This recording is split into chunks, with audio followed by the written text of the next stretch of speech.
Hey guys, it's your guy Bo here, and today, well, not really necessarily today, it's more like tonight over here because it is literally after midnight when I'm recording this video. But it's not that big of a deal because those of you who are veterans to this channel know that I am no stranger to doing things at midnight. Because if you remember, my earliest videos were called Midnight Sneaking, where I would sneak around my house at midnight. And there's Midnight Sneaking, and now we are doing a midnight book review. Yeah, these two books are very, very special. They are Star Wars books, and not just any ordinary Star Wars books, some of the best Star Wars books. The first one that we are going to be reviewing, well, I just wanted to say that we're going in the order that I've read them. First one is Volume 1 of Supernatural Encounters. Now, Supernatural Encounters it's literally the Star Wars holy text, the Star Wars Bible. It goes above and beyond any Star Wars book that you've ever read. Any character you've read about, it's mentioned. Any movie you've seen, any show you've seen, that's mentioned in there. It combines canon and legends. And the stuff that is contained within these pages, it blows your mind when you read it. Like, I read just the prologue, and it was so overwhelming that I had to take a few minutes to decompress. Now, I just want to say that this is not the whole thing. This is just Volume 1, as you can see, and it comes with 4 books. Book 1 is The Trial. Book 2 is Journey into Other Space. Book 3 is Firstborn of the Celestials and the Architects of Madness. Book 4 is The First Shadow. Now, there are 3 volumes in total. Volume 2 is the largest one. Volume 3 is the shortest. Volume 2 is just books 5 and 6, but they're both very long. I have not read it yet, but I can tell you right now that I know that they are.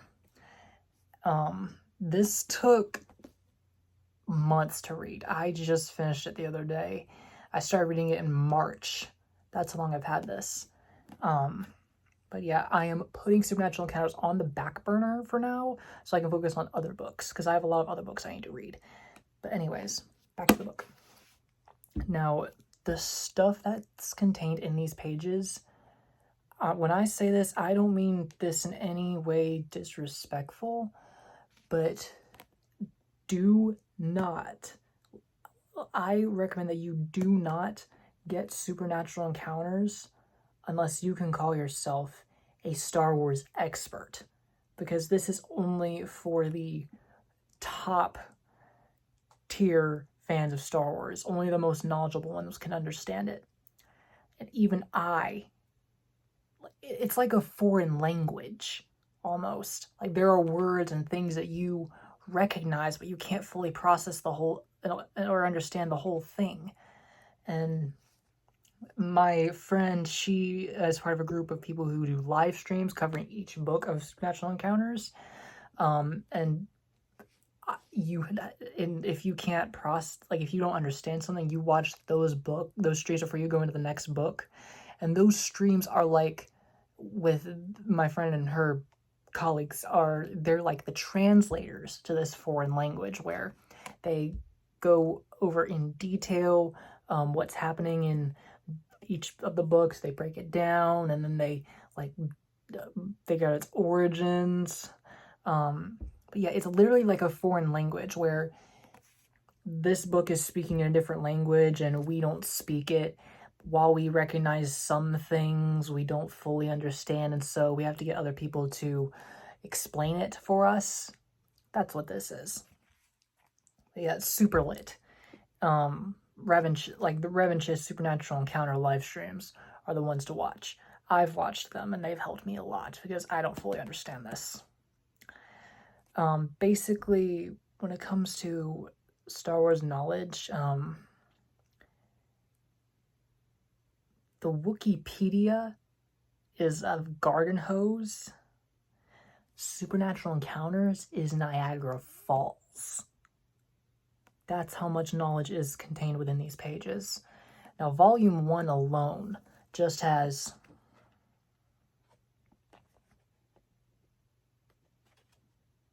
482 pages, and it flat out says at the end, continued in Volume 2. But yeah. Volume 2, I have all 3 volumes, but Volume 2 is like this thick. Like, it's like this thick. It is going to be one of the longest books I've ever read, and I've read some pretty long ones. Probably the longest one I've ever read was Midnight Sun. Yeah, that was probably... Well, in total, Supernatural Encounters has over 1,000 pages, and Midnight Sun had only, I think, maybe over 800. But yeah, this, what I've read here, is not even half of the total lore. But yes, so it even references stuff from other media. Like, I'm gonna give some mouse spoilers here, but it even finds a way to include E.T. and Coneheads. Now, I love the movie Coneheads, but I cannot stand E.T. I'm sorry for any fans out there who like E.T. I can't stand that movie. I can't. But I love Coneheads. But yeah. I recommend that you get this only if you can confidently say that you are an expert on Star Wars lore. And I say that respectfully. But anyways, on to the next book. The next book, this book only took me 2 days to read. Not joking. 2 days. And it is the Death Troopers novel. Now, I just want to say, this is probably not the... I'm pretty sure this is not the original cover for this book, because the original cover was of a stormtrooper helmet with a chain through its eye socket and other hooked chains in the background. It looked like a Star Wars themed Saw movie poster. But you can find the book trailer for this on YouTube. Just type in Star Wars Death Troopers book trailer, and you see it by 5x5 Studios. Yeah, this book came out in 2009. It was written by Joe Schreiber. It has a prequel novel. Hold up. Ugh. It has a prequel novel that did not come out until 2010 called Red Harvest. I am reading this next because this book is a masterpiece. Well, Supernatural Encounters is, for that, masterpiece is understand, but this is a masterpiece. It's so dark, twisted, and creepy. I think it was the first time zombies were introduced to Star Wars, but I could be mistaken. But unlike other Legends novels, the font is big. See, I'm not gonna look when I do this, but if you can, because I don't want to spoil this for myself, but see how small the text is for this book? It's all tiny. This is the size of the font for Death Troopers. It's bigger, as you can see. But yeah, it's so creepy. And one thing, I'm not sure if it's just me, but because I've always had a really good imagination, able to visualize what's happening really well. But it's so, for me, it was so easy to visualize what was happening.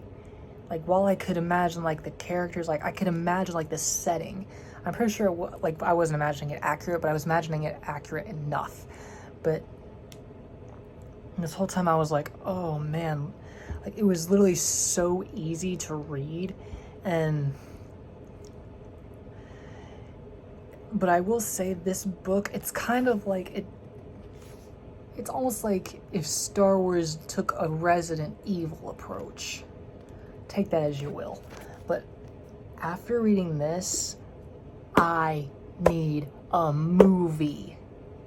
I need a fucking movie. Like, oh my, holy shit. I was constantly like, oh man, what's gonna happen next? What's gonna happen next? What's gonna happen next? As I was going through. Now, I had already known a summary about this book, but it was so nice to see it. But like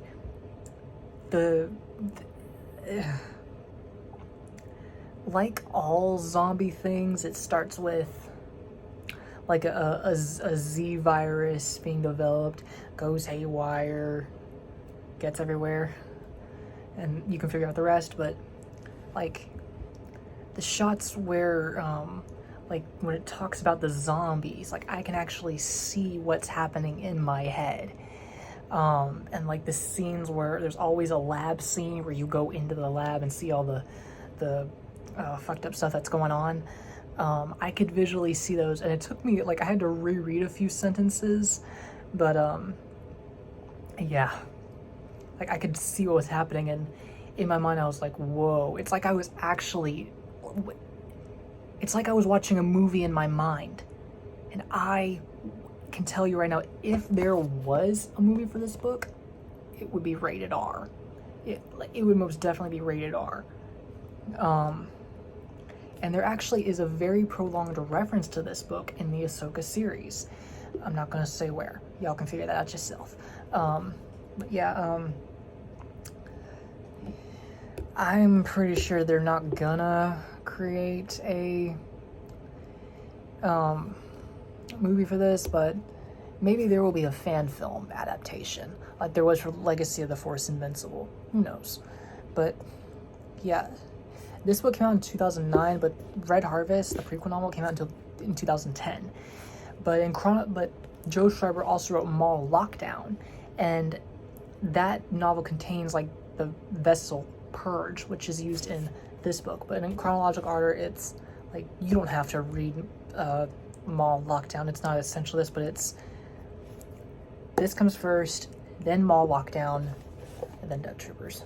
But anyways, oh my gosh, I'm still reading. I think this is a book I'm going to reread again.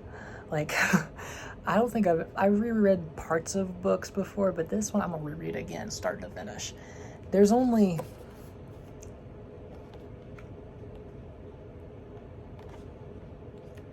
like, it's really short. There's only...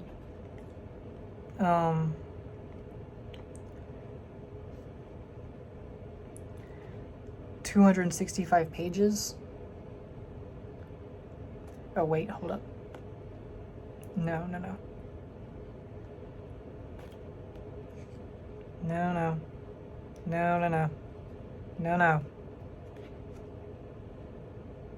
That's a different page. I went too far and I was reading an excerpt from another book. But the actual story itself is only 245 pages. But yeah, some of the characters in this book actually appear in a video game that comes later. I don't know the name of the video game, but yeah, like, I'm gonna see if I can find it. And in case you guys don't want, I'm gonna give you guys a minor spoiler, but I'm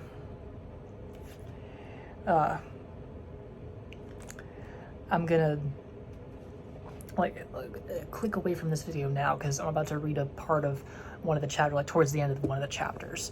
But yeah, like, okay, like this is still in the beginning of the book, so just, you won't know the context. Okay.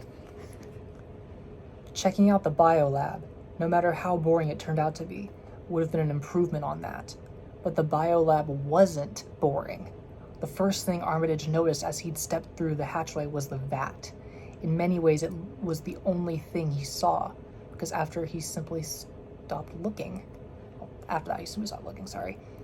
its contents were simply too overwhelming, and in a bizarre way, too beautiful to get past. The vat itself was huge, wall-sized, filled with some sort of clear bubbling gel. Suspended inside were dozens of oddly shaped pink organisms with wires and tubes running from them to a bank of humming equipment stacked beside the tank. Armitage, who had already stopped in his tracks, could only regard them in wonderment. From a distance, the pink things looked like an unlikely hybrid of flowers, peeled fruit, and some species of embryonic winged animal whose like he'd never seen. They resembled a flock of tiny skinned angels. Then he came closer and realized what he was looking at. They were sets of human lungs. If he felt any tremor of disgust, it flicked through him so fleetingly that he scarcely noticed, and was supplanted immensely by a deeper and more fulfilling sense of artistic fascination. In each set, the entire respiratory tract had been carefully winnowed out to preserve the trachea and, above it, the larynx and all the more delicate organs of sound. Tubes were pumping oxygen into the lungs, causing them to expand and contract in their clear liquid bath. Armitage realized they were all breathing together. He counted 33 pairs of lungs in the vat before he gave up and stopped counting. Each was tagged with numbers and dates, part of some abandoned scientific experiment whose nature he could only guess at. Some of the lungs were different. Their pink surface had gone a mottled gray in places, the muscle wall thickened with what looked like gray scar tissue. Armitage moved closer. He was no longer aware of himself at all now, and just stared at them. Were they breathing more rapidly, or was that just his imagination? And was he breathing with them? It felt as though he'd been drawn into the larger, almost hypnotic tidal rhythm of their movement. As always, when faced with something so innately striking, his first wish was to paint it, to capture what he saw in front of him, not just the lung bath. Not a bad name for a painting, he thought, but the emotion he'd felt when he realized what he'd been looking at. Awe, shock, and ultimately, a kind of unconscious familiarity, like something he'd once glimpsed in a dream. He watched them sucking oxygen through tubes and realized they were breathing more quickly and deeply. Somewhere on the other side of the vat, a machine beeped, and beeped again. Looking at them more closely, Armitage noticed for the first time the sets of rubber tubes that came braiding out of the lungs themselves. They seemed to be pumping some kind of thick gray fluid to a group of black tanks on the far side of the lab. Lights flickered over the distant shoals of monitoring equipment on the other side of the vat. The lungs swelled and shrank, faster and faster. Suddenly, at full inspiration, they stopped. And, as one, they screamed through the tubes.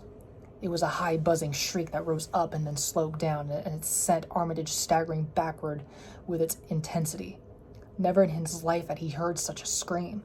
He covered his ears, ducked his head, not wanting to be around this place anymore. The comlink in his headpiece crackled, some other guard's voice trying to reach him, and he could hardly convey what was happening. He wanted to run. Inside the vat, the screaming noises shrilled on, up, and down. The gray liquid was pumping faster now, siphoned off to the black tanks. Armitage realized that each one of the voice boxes had been wired and with some kind of amplifier, making it even louder, and he wondered who was studying the scream capacity of these lungs and why. Behind him, a set of monitors showed the waveform of the scream, mapping it out as a series of mathematical functions. He turned to the door and realized he wasn't alone. That's just the end of one of the chapters. There's a whole lot more for you to read in this book. As you guys could tell, that probably put chills down your spine, didn't it? Probably got goosebumps all over your skin.